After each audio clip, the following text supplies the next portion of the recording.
Wesh. Wesh. Tu sais ce que ça veut dire wesh déjà? Ouais, ça veut dire bonjour. Wesh ça veut dire bonjour. Tu viens d'un quartier toi? Non. Wesh ça veut dire quoi? D'où tu sais ça veut dire bonjour? Comment ça va les gens? On est aujourd'hui jeudi 14 mai 2026. Regardez-moi ce beau ciel. Gris nuage. Et un petit peu de soleil. Non? J'espère que ça va. On se retrouve aujourd'hui pour une petite... Je rigole. Peut-être qu'elle sera petite, peut-être pas. On va voir. En tout cas, aujourd'hui, on se retrouve pour une vidéo sur un sujet spirituel. Et pas tant que ça, en fait. Je crois que c'est Gandhi qui disait... Enfin, on lui a pris... je crois qu'on lui a pris une phrase et qu'on l'a transformée en une espèce de résumé chewing-gum qui donne « Change-toi et le monde changera ». En fait, je crois qu'il disait « Soit le changement que tu souhaites voir s'opérer dans le monde. Aujourd'hui, hier, demain. En tout temps, on a toujours tendance à vouloir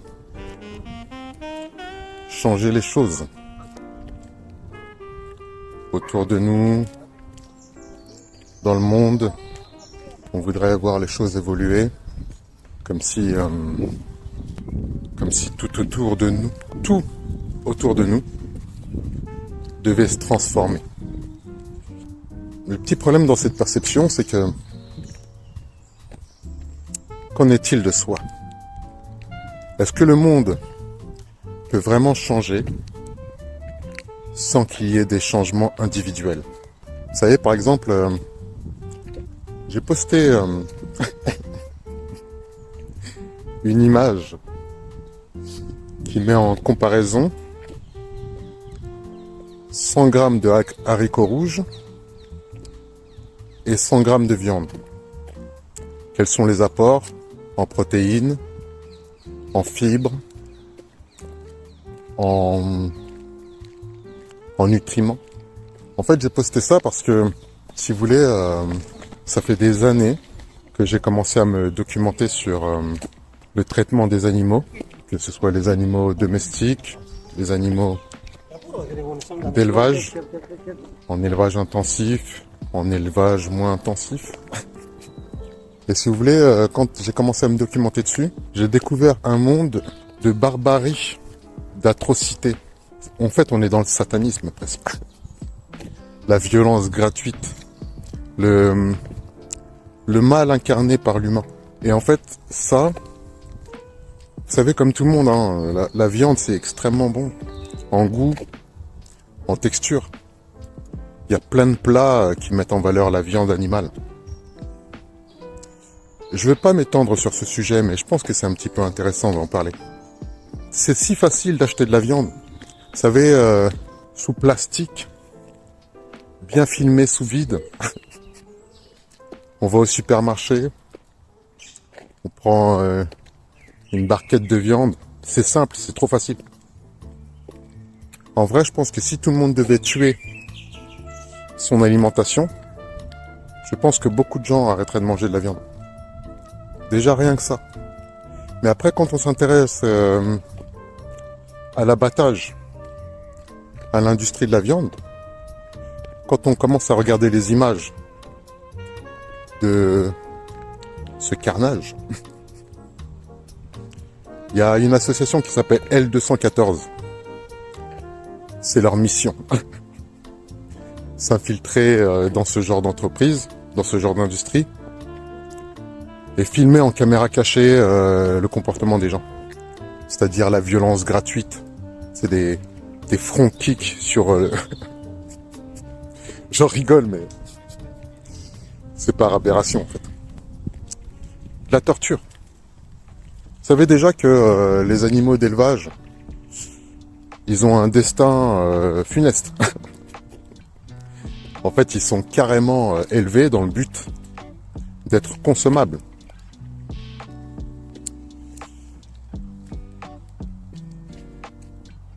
Mais en plus de ça, quand tu vois les pathologies psychologiques des humains qui sont en mal-être dans leur vie et qui vont déporter ce mal-être dans leur milieu professionnel, honnêtement, ça donne à réfléchir. Quand on regarde vraiment les images du traitement des animaux dans ce type d'industrie, je vous jure que ça donne à réfléchir. Moi, personnellement, j'ai vraiment commencé à penser au végétarisme en me documentant et en m'informant sur ce type de relation, en fait, à la consommation, sur ce type de relation à l'investissement qu'on fait. Parce que vous savez, le pouvoir d'achat, c'est pas juste un problème capitaliste.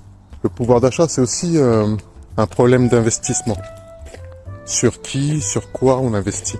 Et honnêtement, moi personnellement, j'ai plus trop envie d'investir sur de la barbarie, de la méchanceté gratuite et de l'autosatisfaction inconsciente. Pour moi, c'est grave. C'est très très grave ce qui se passe. Parce que là, je vous parle de violence. Mais après, il y a les conditions sanitaires aussi. C'est-à-dire manger des morceaux de cadavres qui à la base appartenaient à un être vivant, qui est maltraité, qui vit dans des conditions vraiment... ça a aucun sens. Je vous dis franchement, les images que j'ai en tête pour ceux qui ne sont pas documentés et qui ne connaissent pas du tout le sujet, regardez, franchement, regardez des vidéos. C'est très documenté. Voir des animaux enfermés, sans lumière, entassés les uns sur les autres, dans leurs excréments, dans leur pathologie, parce qu'en fait, finalement, ces animaux, ils deviennent fous, en fait. À force d'être enfermés, de ne pas avoir d'espace, d'être entassés les uns sur les autres, d'être confrontés à la maladie, à l'insalubrité. C'est horrible. Franchement, je vous dis honnêtement, c'est horrible. Les images que j'ai en tête, c'est tout simplement horrible. Et en fait, pour pallier à ça, finalement, beaucoup de gens pensent qu'ils mangent que de la viande. Mais en fait, vous mangez pas que de la viande. Vous mangez des antibiotiques. On mange des... Enfin, je dis vous. Mais moi aussi, je suis passé par là. Et franchement, je n'y retournerai pas. Mais on mange des antibiotiques, on mange plein de trucs, des virus, des maladies, de la souffrance. Et en tout cas, je voulais faire cette parenthèse parce que c'est un sujet justement qui emmène à ce que je voulais développer dès le départ. C'est-à-dire, on veut voir le monde changer, mais souvent le changement commence par soi. Parce qu'en fait, en vrai, quand on sort de l'inconscience, qu'on s'informe, qu'on se documente, ça pousse la remise en question. Et comme je vous disais, je préfère personnellement me remettre en question plutôt que de remettre en question le monde. Plutôt que de vouloir choquer les gens à leur dire « Eh toi, faut que tu changes parce que ça. » En fait, non. Chacun a son comportement. Chacun a ses convictions. Chacun a son conditionnement. Donc en fait, la meilleure manière de voir du changement, c'est de commencer par soi. Quand on prend conscience des choses, ça nous aide à changer. Et je comprends totalement, finalement, ce que Gandhi voulait dire, peut-être par soit le changement que tu souhaites se voir opérer. Parce que c'est la seule manière de vraiment faire bouger les choses. C'est de se bouger soi-même. Et pas attendre que le monde change. Parce que le monde, il changera pas, en fait. Le monde, il est vaste. On peut pas changer les gens. Mais on peut se changer soi. Et en se changeant soi, on peut devenir exemplaire pour des gens qui, eux aussi, peut-être, attendent d'avoir l'étincelle pour se changer, prendre conscience, évoluer.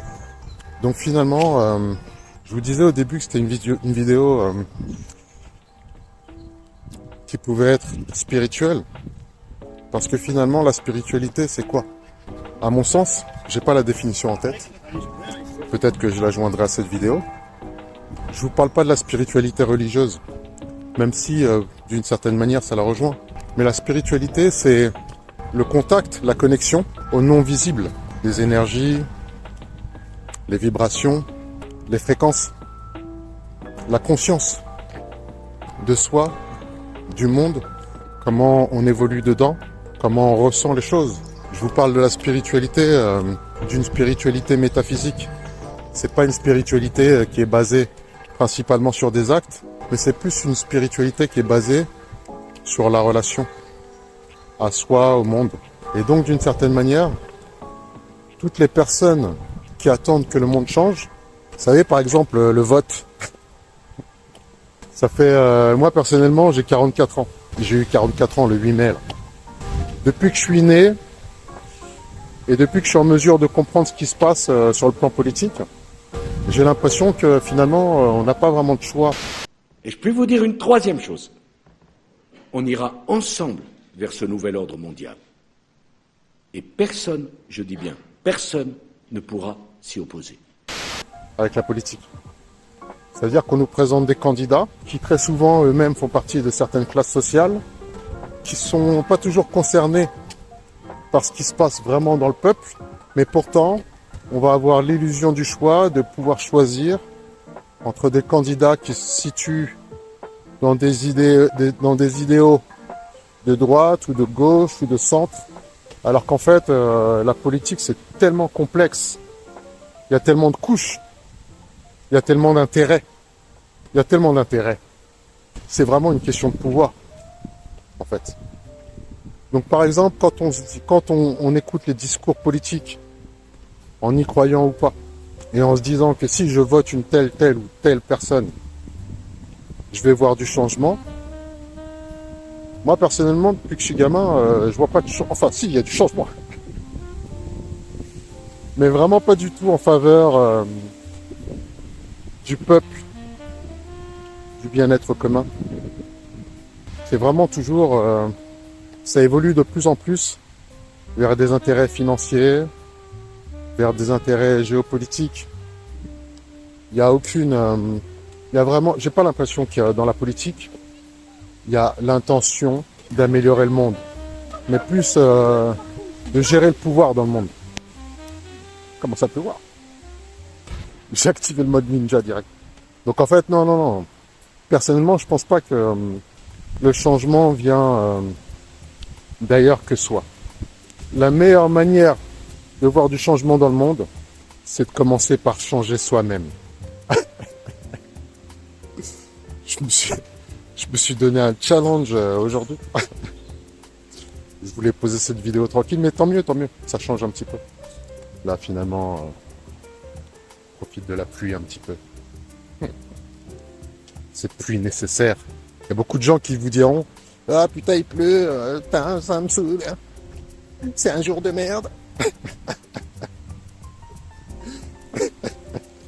Le jour où il arrêtera de pleuvoir, vous serez pas content. Hein. Regardez-moi cette belle végétation. Vous croyez que les arbres ils poussent tout seuls, quoi? Tous ceux qui disent ouais, il fait pas beau aujourd'hui. Non. J'adore la pluie. Ça nettoie les villes, ça nourrit la nature, ça renouvelle. C'est indispensable la pluie. Je l'aime et je l'accepte.